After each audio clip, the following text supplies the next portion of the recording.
पंजाब का एक छोटा सा गांव था। उस गांव में बहुत चहल पहल रहती थी। चन्नू नाम तो उसका बहुत ही प्यारा था। वो खुद एकदम शहरी सोच रखने वाली मॉडर्न किस्म की लड़की थी। वो खाने पीने में बहुत चूसी थी। उसे घर की रोटी से ज्यादा पिज्जा और पास्ता जैसी चीजें पसंद थी। बचपन में हमेशा उसकी मम्मी उससे कहती थी, बेटा, शादी होने के बाद सब कुछ बदल जाता है। तू ज्यादा पिज्जा पास्ता ना खाया कर। तू रोटी बनानी सीख ले। दो टाइप की रोटी खाते हैं हम, मकई की और कनक की। मम्मी क्यों चिंता करती हो? तुम जानती हो ना, मैं नहीं बदलने वाली किसी के लिए। मेरी जिंदगी में तो वही आएगा जो मुझे अपना लेगा ऐसे ही, और वो बदल जाएगा अगर वो मुझसे प्यार करेगा तो। मम्मी मन ही मन सोचती कि इसे अब क्या पता कि शादी क्या चीज का नाम है। किस्मत बोलकर बुलाएगी तो वही आएगा जो नहीं बदलेगा। बदलना तो लड़कियों को ही पड़ता है। चन्नो को देखने के लिए लड़के वाले आते हैं। सारी बातचीत होने के बाद चन्नो की माँ कहती है, अरे बहन जी, जे आपस में बातचीत कर लेते हैं, फिर हम अगले फैसले तक पहुंचेंगे। तो हमें क्या एतराज है? जिंदगी तो लड़का और लड़की को ही साथ में गुजारनी है। वो कर लैन दो इन्हां नू गलबात फिर। चन्नो और सोहन को उन दोनों के माता पिता रूम में बात करने के लिए भेज देती हैं। चन्नो और सोहन दोनों एक दूसरे से शर्माते रहते हैं। 5 मिनट तक तो दोनों एक दूसरे से कुछ भी बोल नहीं पाते। फिर सोहन थोड़ी सी हिम्मत जुटाकर चन्नो से पूछता है, कहाँ तक पढ़ी हैं आप? मैं तो 12th तक पढ़ी हूँ, 12th तक। और आप क्या करते हैं? देखो भाई, मैं तो सच बताता हूँ आपको। मैं तो 8 तक पढ़ा हूँ और मैं गायों का नौकर हूँ, यानी कि गाय चराता हूँ। हैं? ओह, तो आप गाय चराते हैं? हम किसान होते हैं। मैं गाय चराता हूँ, उन्हें चारा डालता हूँ और उनका दूध धोता हूँ। चन्नो आगे कुछ बोलती इससे पहले ही उसकी मम्मी की आवाज आ जाती है। लड़का लड़की बाकी घर वालों के बीच जाकर बैठ जाते हैं। चन्नो की आंखें तो बंद होने वाली थी, क्योंकि वो नहीं चाहती थी कि किसान परिवार में उसकी शादी हो। लेकिन घर वाले बोलते हैं कि लड़का दिल का बहुत अच्छा है।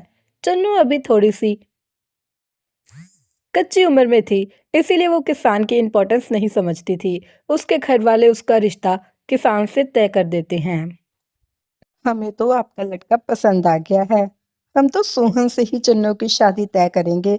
दोनों बच्चे साथ में बहुत खुश रहेंगे। मैं जानती हूँ कि आपका बेटा थोड़ा सा साधारण है, लेकिन वो समझदार है। हमारी बेटी को हमेशा खुश रखेगा। ठीक है, चन्नो तो हमें भी पसंद है। हम अपने सोहन की शादी चन्नो से ही करेंगे। चन्नो ही हमारे घर की बहू बनेगी। चन्नो हमारे घर में बस अच्छी तरह से घुल मिल जाए और सच्चे मन से उस परिवार को अपना ले। जिसके बाद सोहन की माँ कहती है कि बहन जी ठीक है, फिर आज से हम समधी हुए। हम आपको शादी की तारीख फ़ोन पर बता देंगे, फिर उस हिसाब से हम शादी की तैयारियां कर लेंगे। ससुराल का पहला दिन था। चन्नो सच कर अपने बिस्तर पर बैठी हुई थी। तभी उसे एक तेज खुशबू आती है। वो थी शुद्ध देसी घी की खुशबू, जो चन्नो को कुछ ज्यादा नहीं भा रही थी। चन्नो सोचती है कि क्या मैं यहाँ के तौर तरीके सीख पाऊंगी? क्या मैं इस परिवार में खुल मिल जाऊंगी? चन्नो अपनी सोच में इतनी गहरी खो जाती है कि उसे समय का अंदेशा ही नहीं होता।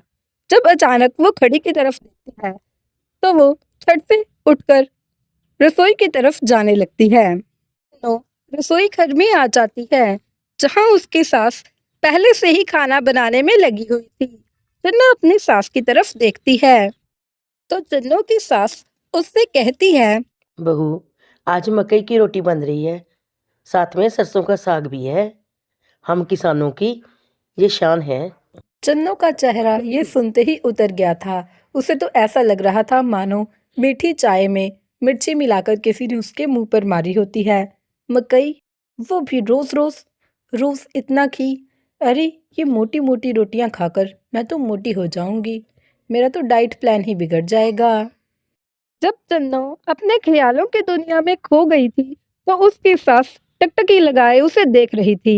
वो चन्नो से कहती है कि अरे बहू, क्या सोचने लगी? पहले ही इतना टाइम हो गया है, तू बड़ी लेट आई है उठकर।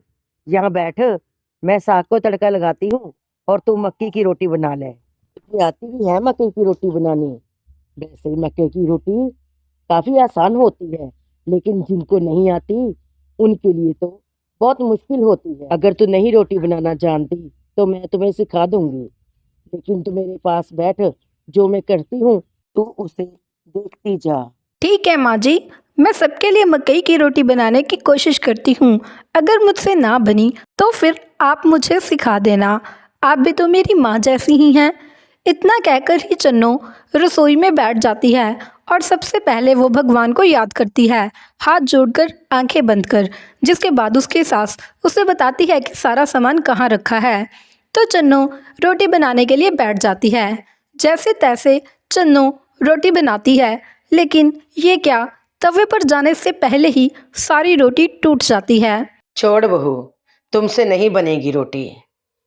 मैं हाथ पे रोटी बनाती हूँ, चकले से नहीं बनाती। कभी भी बेलन का इस्तेमाल नहीं किया मैंने। हाथ पे अगर हम पानी वाला हाथ लगा करके रोटी बनाते हैं तो बहुत बढ़िया लगती है, खाने में स्वादिष्ट होती है। ये रोटी अच्छी नहीं होती जो तुम पलेथन लगाकर बनाती हो। ठीक है माँ जी, फिर मैं रहने ही देती हूँ। वैसे भी मुझसे ये नहीं बनने वाली। मन ही मन चन्नो का दिल टूट जाता है। ससुराल का पहला ही काम उससे बिगड़ गया था।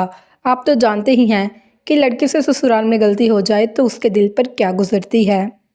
जब सब खाना खाने के लिए बैठते हैं तो सबसे पहले सोहन के पिताजी कहते हैं कि वाह, रोटियां तो बहुत अच्छी लग रही हैं।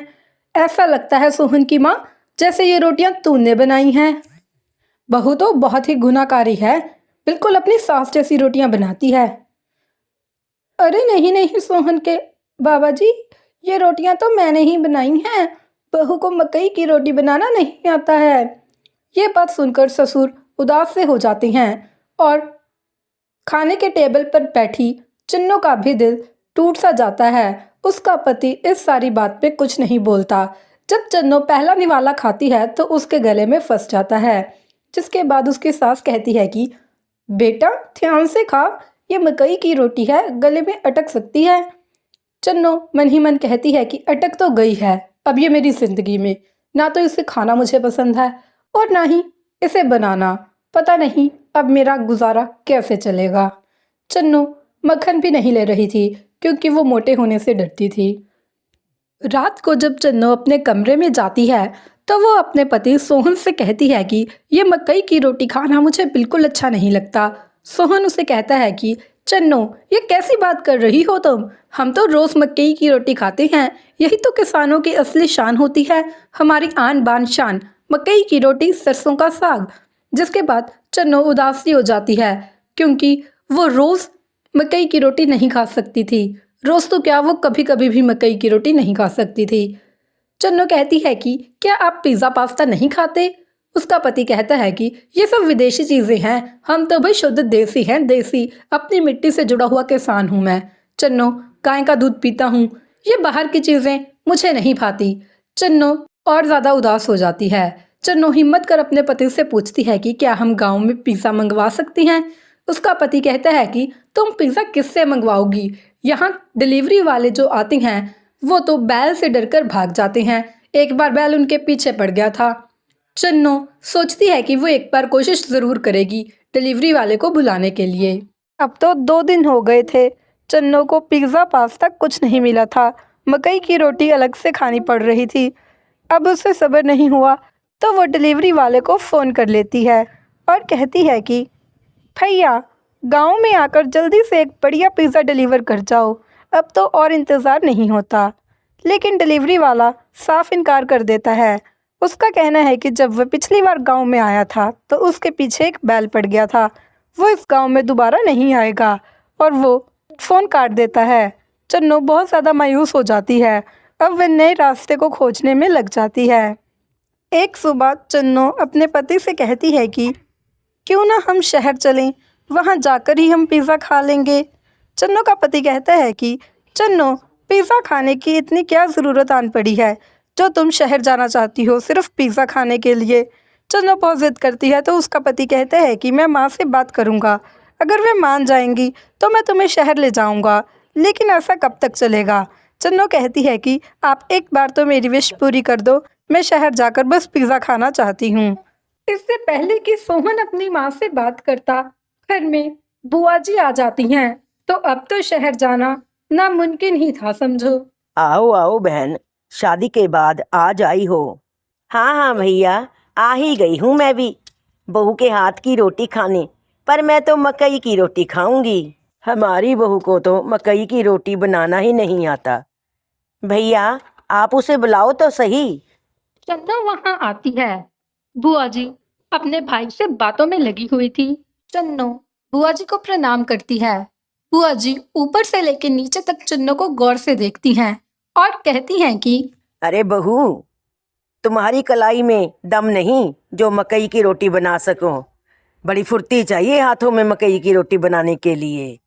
मेरी बहू जाकर देखो, इतना इतना ढेर बना देती है मकई की रोटी का, चाहे सारे गांव को खिला दे। बुआ जी के ताने सुनकर चन्नो का दिल टूट जाता है। वो बहुत मायूस हो जाती है। क्या चन्नो अब मकई की रोटी बनाना सीख लेगी या फिर पिज्जा खाने की जिद को जारी रखेगी? ये देखने के लिए तो पार्ट 2 का इंतजार करना पड़ेगा। कमेंट करके बताना कि क्या आप वीडियो का पार्ट 2 चाहते हैं। वीडियो को लाइक करें, चैनल को सब्सक्राइब करें।